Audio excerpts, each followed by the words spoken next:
Vai.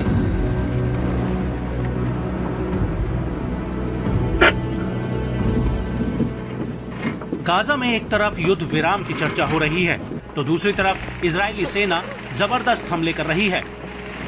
बावजूद इसके Hamas के कब्जे वाले गाजा पर इजराइल बड़ी कामयाबी हासिल नहीं कर पा रहा है। हमास के लड़ाकों के खात्मे का संकल्प लिए बैठे इजरायली पीएम नेतन्याहू की मुश्किलें बढ़ती जा रही हैं।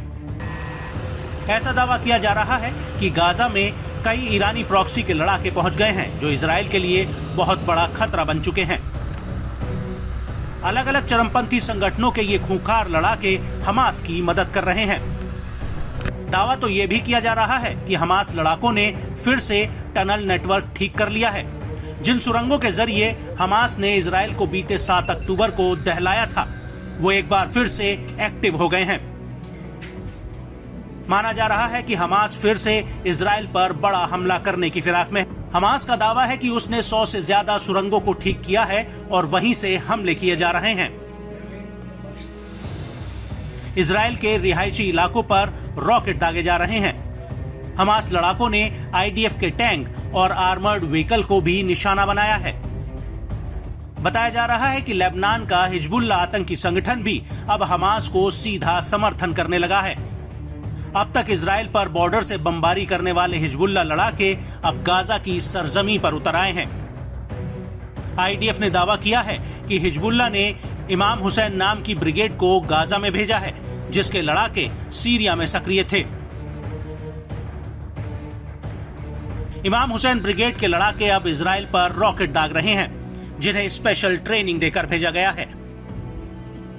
गाजा जंग में नए प्लेयर की एंट्री से इजराइल की नींद उड़ गई है क्योंकि उसे अब हमास और हिजबुल्लाह के अलावा एक और मिलिशिया गुट से लड़ना पड़ेगा। हालांकि इजरायली बलों की ओर से भी लगातार बमबारी और रॉकेट अटैक किए जा रहे हैं। बताया जा रहा है कि बीते रविवार को दीर अल बहाल और रफा समेत कई जगहों पर आईडीएफ ने भीषण बमबारी की। इसमें 12 से ज्यादा लोगों की मौत हो गई है। इसमें महिलाएं और 2 बच्चे भी शामिल हैं। वहीं सैकड़ों की संख्या में लोग गंभीर रूप से घायल हो गए हैं।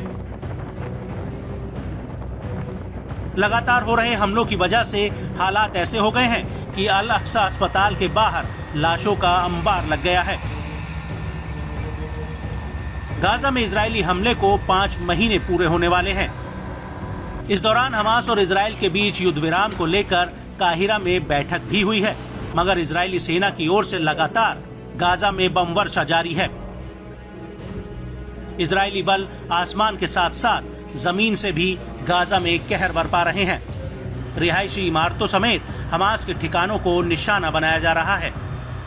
दावा तो ये भी किया जा रहा है कि राहत सामग्री पहुंचाने वाली गाड़ी को ही उड़ा दिया जा रहा है।